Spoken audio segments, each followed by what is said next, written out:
Bien, buenas tardes a todos. Bienvenidos a este Masterclass eh, que, como se ha indicado, está organizado por el Programa Integral Instalaciones Eléctricas Industriales.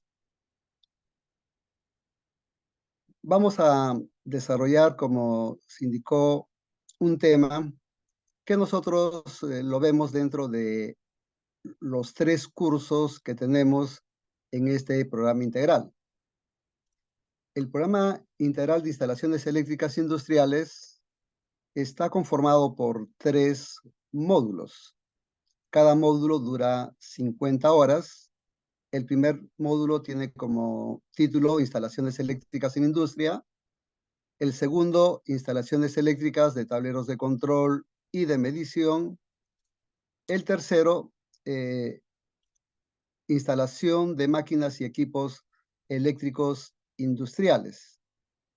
En el primer módulo, los temas que se ven son generalidades sobre las instalaciones eléctricas, lectura e interpretación de esquemas eléctricos, componentes de las instalaciones eléctricas, instalación de circuitos alimentadores y circuitos derivados para motores eléctricos, arranque directo e inversión de giro de motores trifásicos y hacemos diseño, y por ello vamos a ver también el tema fundamentos para el diseño de instalaciones eléctricas industriales.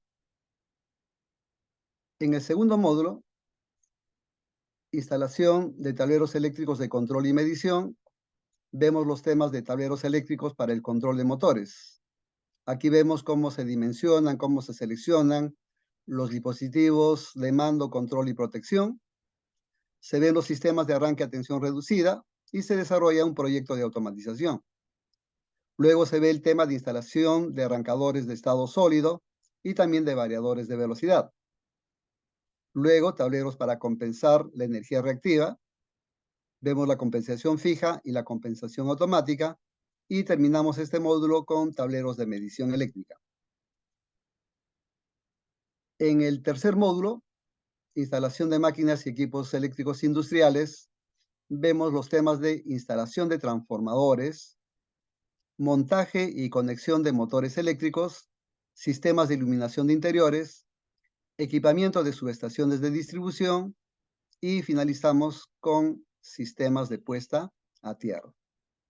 Como les he indicado, cada uno de estos módulos tiene una duración de 50 horas. Relacionado con los temas que hemos mencionado, vamos a desarrollar este tema, arranque y alimentación de un motor trifásico de rotor en cortocircuito. A manera de introducción, vamos a indicar que una instalación eléctrica viene a ser un conjunto de elementos. ¿Para qué? En primer lugar, para poder generar la energía eléctrica. Luego, esta energía eléctrica generada se tiene que conducir y luego se tiene que transformar. ¿Para qué? Para que al final, cuando ya la energía eléctrica llega a las máquinas y aparatos receptores, la energía eléctrica se pueda transformar en un tipo de energía útil. Lo que hemos mencionado lo podemos ver en este esquema pictórico. En primer lugar, aquí en la figura observamos una central hidroeléctrica donde, aprovechando el recurso energético del agua, en primer lugar, este recurso energético del agua se transforma en energía mecánica de movimiento. Entonces, en la central yo tengo energía mecánica. La energía mecánica es el tipo de energía que se necesitan en las empresas de producción, se necesita en nuestras casas, se necesita en las empresas comerciales, se necesita en los edificios. Por ejemplo, en nuestras casas necesitamos energía mecánica para licuar la fruta, para lavar la ropa en las lavadoras, en las lustradoras para hacer la limpieza de los pisos. En las empresas de producción, para mover ventiladores, compresores, bombas centrífugas, fajas transportadoras, etc. Esa energía mecánica que lo tenemos acá, en una central eléctrica, no lo podemos transportar como energía mecánica a grandes distancias. La energía mecánica, si bien es cierto, es un tipo de energía directamente útil para nosotros, solamente lo podemos transportar a pequeñas distancias, pero a grandes distancias no lo podemos transportar. Por ejemplo, desde Huancavelica, ¿cómo podríamos traer la energía mecánica hasta Lima como energía mecánica? No se puede. Por ello, en la central eléctrica, en la casa de máquinas, esta energía mecánica se transforma en energía eléctrica. ¿En qué máquina? En esta máquina que se llama generador. En un generador ya tenemos nosotros energía eléctrica generada y usualmente en el Perú esa energía eléctrica está en un nivel de tensión de 13.800 voltios. Para que esta energía eléctrica generada en 13.800 voltios lo podamos transportar a grandes distancias, tenemos que elevarlo. Para ello, utilizamos esta máquina que se llama el transformador, que por ejemplo, los 13.800 voltios no transforma a 220.000 voltios. Y es en ese nivel de tensión que viaja la energía eléctrica en este sistema que le llamamos nosotros sistema de transmisión. Ya cuando la energía eléctrica llega a las ciudades, se tiene que distribuir. Para ello, haciendo uso también de el transformador, la energía eléctrica, por ejemplo, se reduce a 60.000 voltios. Aquí tenemos una subestación, el transformador lo reduce a 33.000 voltios. Aquí otra subestación, se reduce a 10.000 voltios. Otra subestación y, por ejemplo, al final podemos reducirlo a 220 voltios. Y ya cuando nosotros tenemos la energía eléctrica en las empresas, lo transformamos en energía útil. Por ejemplo, en una lámpara, ustedes en este momento están usando lámparas seguramente. En las lámparas, la energía eléctrica se transforma en energía luminosa. Y como les había indicado, que la energía mecánica es un tipo de energía que nosotros necesitamos para los procesos productivos, usamos los motores eléctricos. ¿Cuál es la función del motor eléctrico? La función del motor eléctrico es transformar la energía eléctrica en energía mecánica. Es por ello que hemos tomado este tema para este masterclass. El motor eléctrico, ¿no?, es una máquina electromecánica que convierte la energía eléctrica en energía mecánica. Entonces, en los ejes vamos a tener nosotros energía mecánica. Pero para ello, nosotros tenemos que hacerle llegar a estos motores, usando conductores eléctricos, tenemos que hacerle llegar energía eléctrica. Ahora, la importancia de los motores eléctricos en la industria, como ya les había comentado anteriormente, está en que el motor eléctrico le va a entregar energía mecánica a bombas centrífugas, le va a entregar energía mecánica a compresores, ventiladores, bombas de combustible, grúas puente, máquinas herramientas, fajas transportadoras, ascensores, molinos, chancadoras. Y así podemos ir numerando una serie de aplicaciones de los motores eléctricos. En esta figura vemos las partes principales de un motor trifásico de inducción con rotor en cortocircuito. Aquí en la parte superior vemos la bornera del motor, por ahí va a llegar la energía eléctrica. En el estator vamos a encontrar las bobinas que van a crear los campos magnéticos para que la energía eléctrica que le estamos dando al motor se transforme en energía mecánica. Y acá tenemos el rotor, donde ya vamos a tener la energía mecánica. Este rotor está fijado a lo que llamamos la carcasa del motor a través de unos rodamientos. Tenemos ventilador, placa de característica, el bobinado del estator y también el eje donde ya vamos a tener la energía mecánica. Cuando vamos a hacer uso de un motor eléctrico, tenemos que conocer sus parámetros eléctricos y parámetros mecánicos. Entre los principales parámetros eléctricos vamos a tener la tensión eléctrica. Por ejemplo, aquí nos dice que este motor lo podemos utilizar en 60 Hz, lo podemos utilizar en 460 o 795 voltios. Y este motor nos va a entregar una velocidad en el eje de 3.520 revoluciones por minuto. La potencia del motor es de 9 kilowatts. Si yo el motor lo conecto a 460 voltios, voy a tener un consumo de corriente de 13,4 amperios. Y si lo conecto a 795 voltios, voy a tener un consumo de corriente de 7,7 amperios. Y el factor de potencia va a ser de 0,9. Entonces, es importante hacer la lectura de la placa de característica del motor para poder conocer los parámetros eléctricos y parámetros mecánicos. Aquí, en la placa de característica, había este símbolo. El motor se puede conectar en triángulo o también lo podemos conectar en estrella. Si lo conecto en triángulo, el motor tiene que ser alimentado con 460 voltios. Si lo conecto en estrella, el motor tiene que ser alimentado con 795 voltios. ¿Cómo hacemos la conexión en estrella?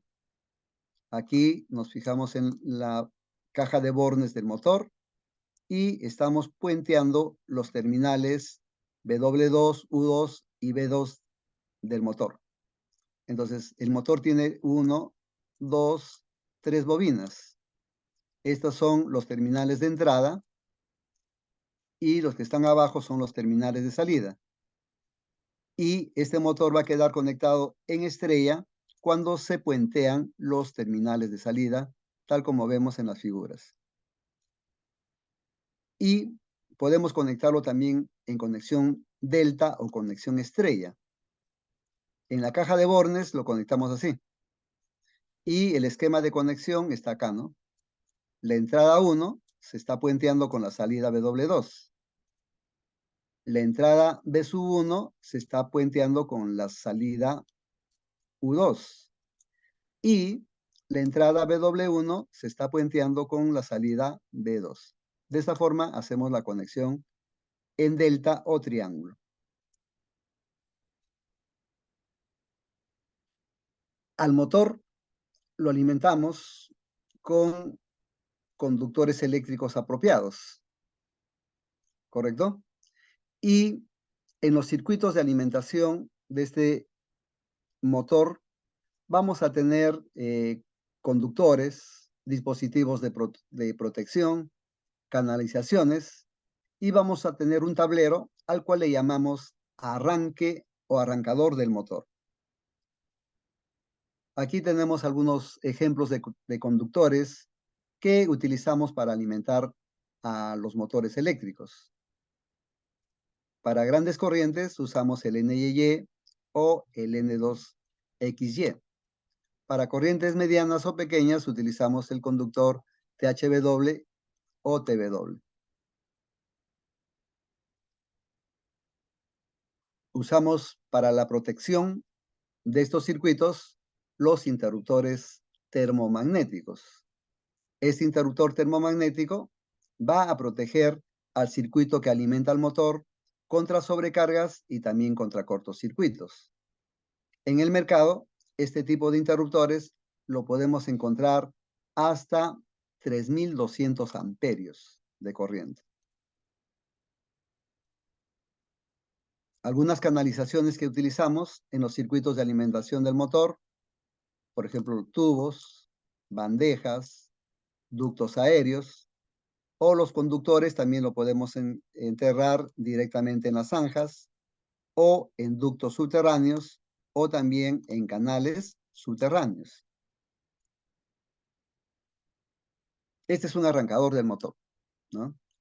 Este arrancador tiene una serie de elementos que nos va a permitir hacer la conexión y desconexión del motor.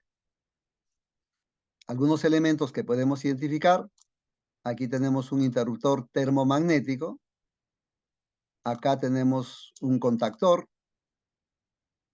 acá tenemos un relé térmico, por acá tenemos bornes o borneras, por acá lámpara de señalización, por acá pulsadores, ¿no? Estos elementos nos van a permitir hacer el control de la energía eléctrica que va a llegar al motor. Cuando seleccionamos el conductor que va a alimentar al motor, tenemos que seleccionarlo haciendo uso de normas. En el Perú, nosotros utilizamos el Código Nacional de Electricidad. Y en ese código, por ejemplo, nos dice que en los circuitos alimentadores para motores, la caída de tensión que se puede producir en esos conductores como máximo debe ser de 2,5%. No debe ser mayor. Igual, cuando se tiene circuitos derivados, en los circuitos derivados también la caída máxima de tensión debe ser de 2,5%. En esta figura podemos ver cómo se maneja este tema de lo que es la caída de tensión. Esta es una red que está pasando por afuera de repente, una empresa que compra la energía en baja tensión. Aquí tenemos el conductor de acometida. Este conductor de acometida lleva a la caja donde se monta el contador o medidor de energía. De ahí sale un circuito alimentador que va a llegar a un tablero de distribución, y del tablero de distribución sale el circuito derivado. Entonces la norma dice que la máxima caída de tensión en el circuito alimentador debe ser de 2,5%. La máxima caída de tensión que debe haber en el circuito derivado también debe ser de 2,5%. Y haciendo uso de esta norma es que se selecciona el conductor que va a alimentar al motor.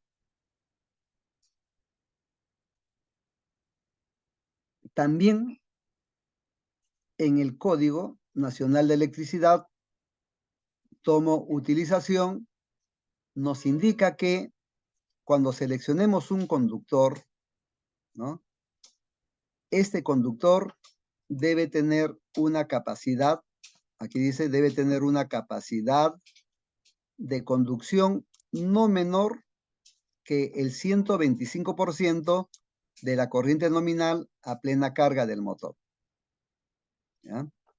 El conductor que alimenta al motor no debe tener una capacidad de conducción menor que el 125% de la corriente nominal del motor.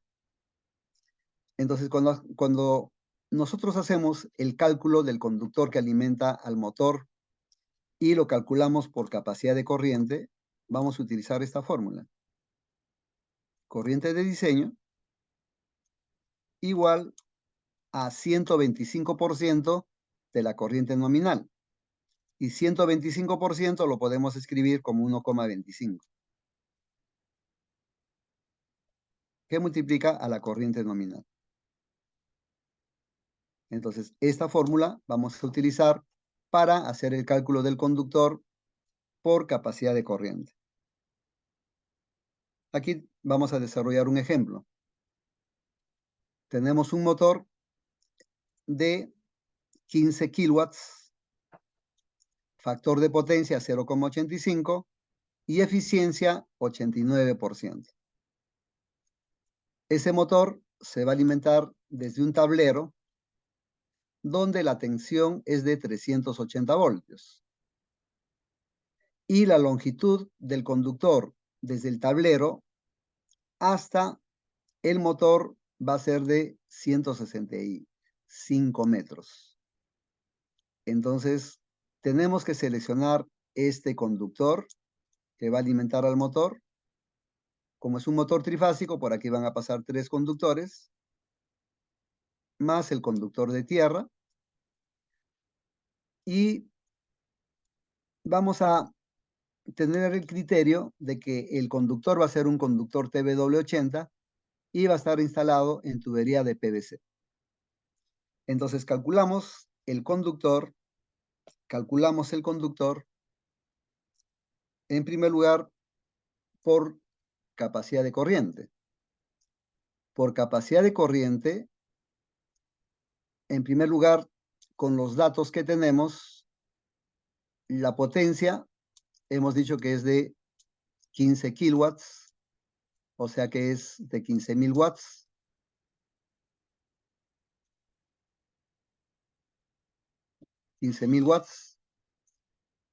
Raíz de 3 porque es un circuito trifásico.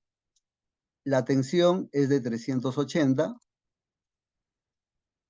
Tenemos el valor del factor de potencia y también la eficiencia. Reemplazamos el valor de cada uno de estas variables en la fórmula y la corriente que nos está saliendo es de 30,13 amperios. Entonces, cuando calculemos el conductor por capacidad de corriente, vamos a utilizar la fórmula que habíamos indicado anteriormente. 1,25 por la corriente nominal. 1,25 por 30,13, ese nos va a dar una corriente de 37,66 amperios. Con este valor nos vamos a la tabla del fabricante de conductor y como nos ha salido 37,66, buscamos 37,66 en la columna de la derecha, el más próximo superior es 39. Y con 39 nos vamos a la columna de la izquierda y vamos a tener que el conductor va a ser de 6 milímetros cuadrados. Entonces, esta solución lo ponemos aquí. Conductor de 6 milímetros cuadrados. Esta es una solución por capacidad de corriente. Luego, hacemos el cálculo del conductor por caída de tensión. Para calcular el conductor por caída de tensión tenemos esta fórmula. Raíz de 3 por resistividad del cobre, longitud, corriente por factor de potencia, entre el porcentaje de caída de tensión. Entonces, este porcentaje de caída de tensión hemos indicado que es de 2,5%. ¿De dónde sacamos ese dato? Eso lo sacamos del Código Nacional de Electricidad, ¿no? Y en nuestro caso, nos está indicando que la tensión es de 380 voltios. 380 voltios. Reemplazamos todos los valores y el conductor que nos sale es 13,25 milímetros cuadrados. Ahora, en el mercado no hay un conductor de 13,25 milímetros cuadrados. Tenemos que buscar un conductor de un calibre mayor a 13,25. ¿Cuál es? 16 milímetros cuadrados. Entonces ahora tenemos dos soluciones. La solución 1, que era por capacidad de corriente, 6 milímetros cuadrados. Y la solución 2, que es por caída de tensión, 16 milímetros cuadrados. De las dos soluciones, ¿cuál se escoge? Se escoge el calibre mayor. Entonces, la solución final, el conductor que vamos a necesitar va a ser de 16 milímetros cuadrados. Entonces, el conductor que sale del tablero de distribución y va a llegar al motor debe ser de 16 milímetros cuadrados.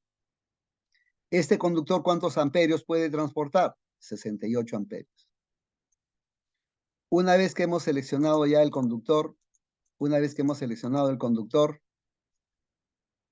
vamos a seleccionar el interruptor termomagnético. Ese interruptor termomagnético lo vamos a seleccionar con este criterio. El termomagnético va a estar comprendido entre 1,15 veces la corriente nominal y la capacidad del conductor que hemos seleccionado. 1,15 por la corriente nominal nos da este valor de 34,65 amperios. Y 68 amperios es la corriente que puede transportar el conductor de 16 milímetros cuadrados. Con ese intervalo nos vamos a la tabla de fabricante de interruptores termomagnéticos. Aquí dice corriente nominal y el que no sale va a ser el de 50 amperios. Luego vamos a decir que el termomagnético que vamos a necesitar va a ser un termomagnético de 3 por 50 amperios. Ahora, ya tenemos seleccionado el circuito alimentador. Ahora tenemos que pensar en el arrancador. Cuando son motores pequeños, el arranque que se hace es un arranque directo. Y este arrancador tiene que cumplir con normas internacionales, como la norma IEC. Es decir, el circuito del arrancador tiene que cumplir con la función de seccionamiento, interrupción, protección contra cortocircuito, protección contra sobrecarga y también la conmutación.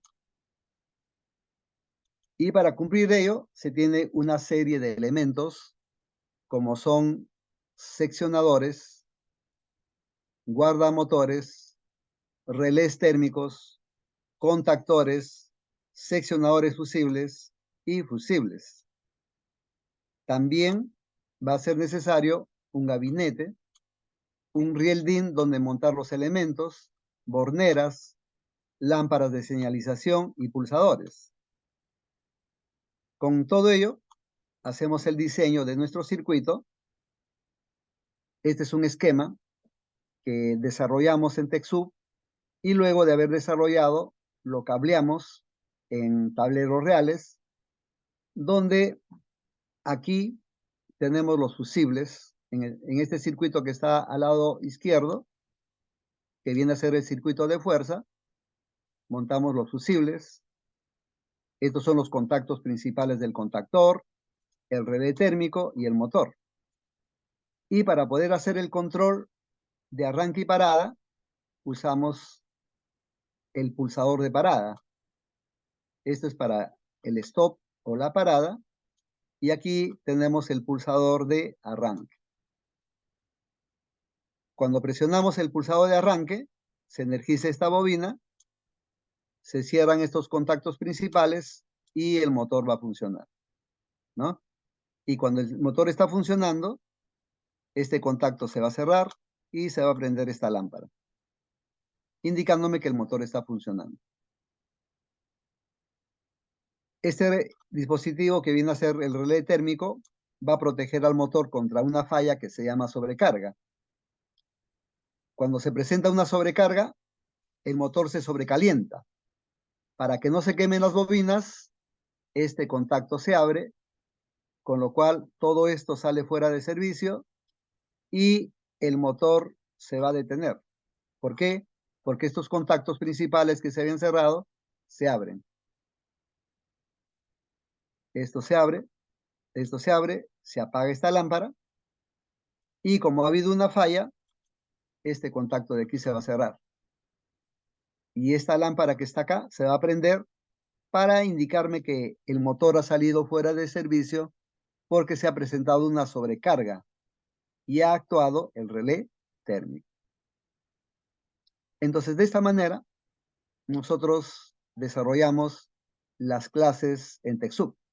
Aquí estamos viendo solamente la parte teórica, pero todo lo que nosotros hacemos lo ejecutamos, tanto en laboratorios como también en talleres.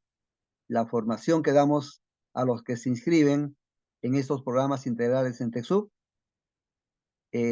tiene una modalidad de 70% teórico, perdón, 30% teórico, 30% teórico y 70% práctico.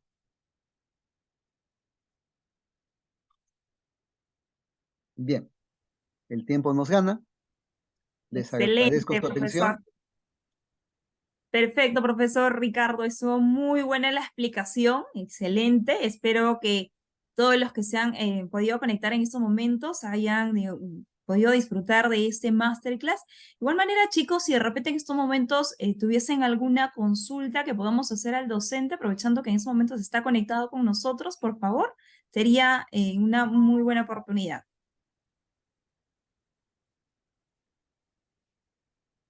¿Alguna consulta de repente, chicos, que tenga que podamos hacerle al profesor? Perfecto, profesor. E igual, tengo aquí, que tengo chicos que me están preguntando internamente, por lo mismo que también se está, digamos, transmitiendo este masterclass mediante nuestra plataforma de Facebook, profesor. Nos están consultando, por ejemplo, eh, ¿cuál es el sistema de evaluación, por ejemplo, que se lleva dentro de este programa? Como les había indicado, este programa está constituido por 3 módulos. En cada módulo, nosotros desarrollamos los días sábados la parte práctica, en laboratorio y en taller. En total desarrollamos normalmente 5 trabajos prácticos. De ahí se saca un promedio. El promedio de los trabajos prácticos tiene un peso sobre la nota final de un 70%. Y también les tomamos un examen teórico. Este examen teórico la nota que sacan en el examen teórico va a tener un peso de 30%, ¿no? 30% la parte teórica y 70% la parte práctica. Perfecto, profesor. De igual manera, profesor interno, nos están también consultando. A ver, permítame, que tengo dos preguntas. Nos están preguntando, por ejemplo, Jorge Muñoz nos pregunta y nos dice, ¿y el interruptor termomagnético dónde está, por ejemplo? Nos pregunta. Cuando desarrollamos los tableros de control, ¿no? Entonces, hay diferentes formas de proteger contra cortocircuitos a estos circuitos, ¿no? Aquí en la figura que había mostrado, a ver, un momento.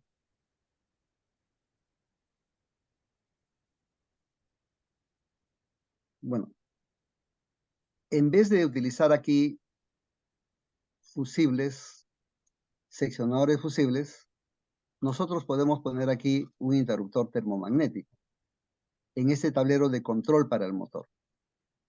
Entonces, si pongo un interruptor termomagnético aquí, la función que va a cumplir el termomagnético es principalmente protección contra cortocircuito. Y este elemento que está acá abajo hace la protección contra sobrecarga. Ahora, en los tableros para control de motores también se utilizan unos interruptores termomagnéticos especiales para trabajar en circuitos para motores eléctricos. A esos termomagnéticos se les conoce con el nombre de guardamotores.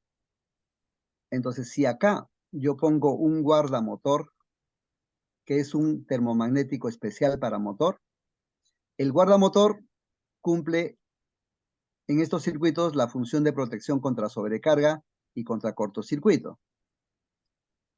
Entonces, cuando uso el guardamotor, yo ya no voy a necesitar utilizar el relé térmico, sino esto pasaría de frente, ¿no? De frente. Correcto. Muy bien, profesor. De igual manera, también nos están consultando por nuestra página de Facebook.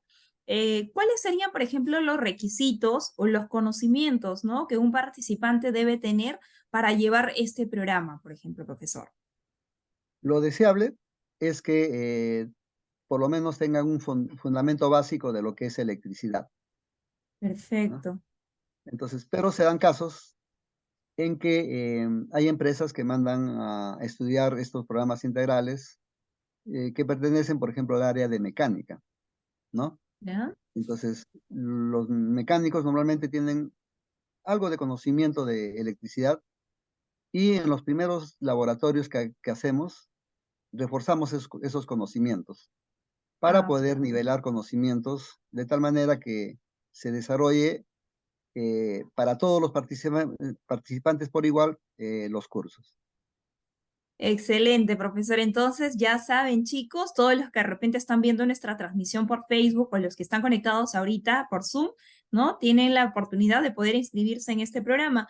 Profesor, sabemos que, por ejemplo, este programa es semipresencial, ¿no? Hay una consulta por interno y nos comentan en el caso, por ejemplo, del tema de los horarios, ¿habrá alguna flexibilidad con respecto al tema de las clases presenciales? Porque sabemos que muchos participantes o muchos chicos que se inscriben, ¿no? Tienen horarios ya establecidos de estudios o de repente trabajan, digamos, en un régimen de trabajo que podría ser 15 por 10, si no me equivoco, o no, o otro régimen. ¿Habrá algún tema de flexibilidad con el tema de los horarios, profesor?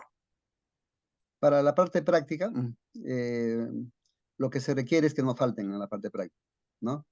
Porque Correcto. ahí se aplica todos los conocimientos adquiridos en la parte teórica, ¿no? Claro. Entonces podría Y faltar de repente a una clase, ¿no? Eh, pero ya faltar a más de una clase va a significar que no va a cumplir las competencias que se han programado y bueno, ahí se le recomendaría de que, bueno, escoja un horario adecuado para él, ¿no? Tenemos este correcto. curso que se dicta tanto los días sábados, la parte práctica, o también domingos, la parte práctica.